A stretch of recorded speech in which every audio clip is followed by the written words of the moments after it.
It's been a lot of ups and downs, you know, trying to separate myself from my parents, but at the same time still get their help and, you know, really work through them. At first, you know, I wanted to do everything by myself.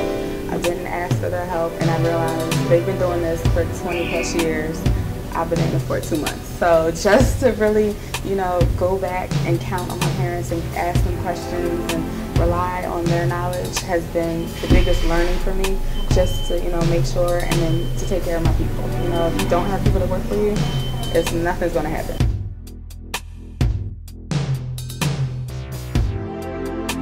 Just how bills, you know, I've seen them, I've dealt with it, but to really understand, like, everything costs money. Every time I drop something on the floor, that costs money. So just the knowledge of that, I wish I had more knowledge of just the cost of everything. You know, I didn't see a lot of that stuff, and then once you become the owner, you know, my dad sat me down and we saw everything, and I was like, okay, it's, you know, it's not as great, but it's just really understanding, you know, how much everything costs, and, you know, you can't just let things slide, and making everyone else accountable for the cost of everything so we can be profitable.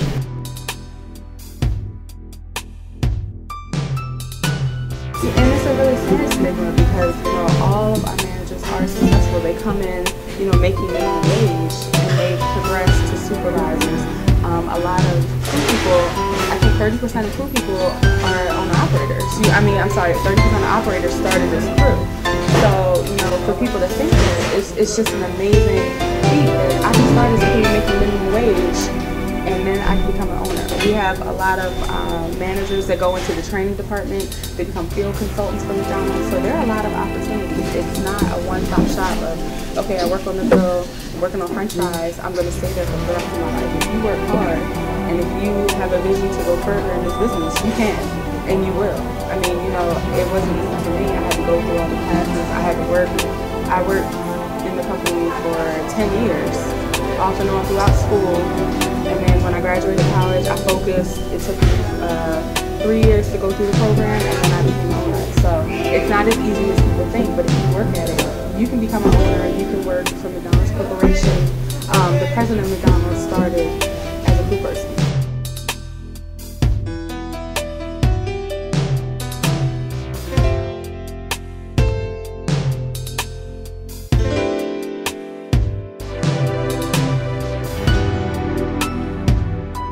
And we try to keep it an equal balance, so we do things with tempo, like we try to finish the basketball season. We'll try to do a promotion where if they win, you know, they can come in and get something off their meal, or they can get a free something, they bring their tip and stuff.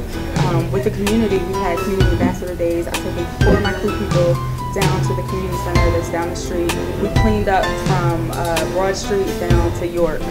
So, I mean, that was a great thing for them to see, just how much trash accumulates just from this, and they felt a sense of pride because the next day when they saw that it was trash on the ground, they picked it up, and then they came back and told me, I just cleaned the street again. So it's just getting a sense of pride of where we are, just realizing that we have 2 different communities that we need to focus on. We do Ronald McDonald shows for the kids. There's a lot of local schools. I've talked to a couple of the middle school and high schools around, just trying to let them know that, you know, you can get a job here and you can do other things with your life other than just hanging on the street corner all day. So just trying to meld the 2 communities and just let them know we are here for them.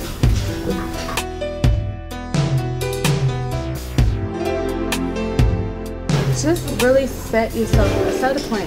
You know, have your 1-year goal, your 5-year goal, your 10-year goal, and follow the plan. That's one thing I had to sit down and really think, okay, when I turn 25, where do I want to be? When I turn 30, where do I want to be? 35, and that really helped me just to make sure I kept myself on track. You know, there's a bumps in the road, but how do you get yourself back onto your plan? As long as you have a plan and you're working towards that plan, and really look at the people in the industry you want to be in. So whether it be, you know, a teacher, a mentor, a parent, talk to that person. Because, I mean, if you don't want to talk to the older generation that's been doing this for 20, 30 years, you're not going to be successful.